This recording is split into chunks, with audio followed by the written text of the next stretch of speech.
نیلی روشنی کا جنگل حصہ 2 رڈری کا بدلہ۔ پچھلی رات کے ڈراؤنے منظر کے بعد لائلہ اب اکیلی رہ گئی تھی۔ فریحہ کو کوئی انجان قوت جنگل میں گھسیٹ کر لے گئی تھی۔ تالاب میں لائلہ کا عکس اب لائلہ نہیں تھا، وہ کوئی اور بن چکا تھا۔ لائلہ نے تالاب کے کنارے بیٹھ کر روتے ہوئے کہا، فریحہ کہاں ہو تم؟ واپس آؤ۔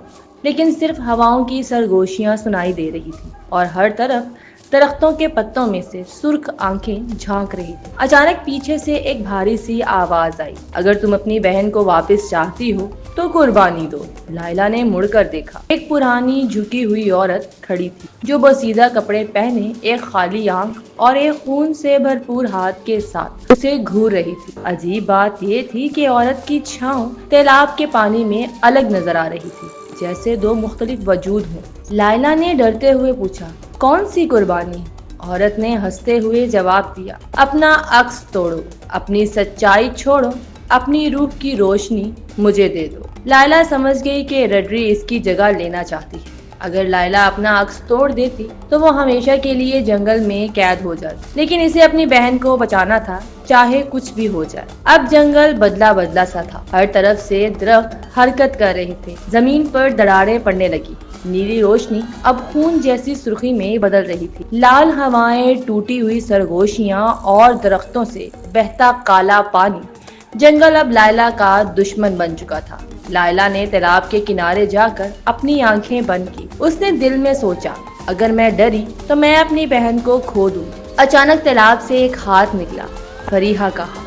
لیکن فریحہ کی آنکھیں سفید ہو چکی تھیں اور اس کے ہونٹوں سے بس ایک ہی جملہ نکل رہا تھا، میرے ساتھ آؤ یا ہمیشہ کے لیے بچھڑ جاؤ۔ لائلہ نے چیخ مار کر فریحہ کا ہاتھ پکڑا، تالاب کی سردی جیسے اس کے جسم میں اتر گئی ہو۔ رڈری کی ہنسی پورے جنگل میں گونج رہی تھی۔ اچانک لائلہ کے ذہن میں اپنی نانوں کی باتیں گونجنے لگی، محبت، قربانی اور ہمت، یہی جنگل کی سب سے بڑی طاقتیں ہیں۔ لائلہ نے اپنی جیب میں ہاتھ ڈالا جہاں نانوں نے ایک پرانا تعویذ دیا تھا، وہ تعویذ چمکنے لگا۔ نیلی روشنی اور سرخ ہوائیں آپس میں ٹکرا گئی۔ رڈری ایک زوردار چیخ کے ساتھ نظر آئی۔ اس کا چہرہ جو پہلے حسین لگتا تھا اب وہ سیدھا اور خوفناک ہو چکا تھا۔ اس کی آنکھیں جلنے لگی، درخت جو اس کے قابو میں تھے ایک ایک کر کے جل کر راکھ بننے لگے۔ لائلہ نے تعویذ کو تالاب کے بیچ پھینک دیا۔ تالاب کی سطح پر ایک زوردار دھماکہ ہوا، نیلی روشنی کی ایک تیز کرن پورے جنگل میں پھیل گئی۔ رڈری کی چیخوں کے ساتھ اس کا وجود ٹوٹنے لگا۔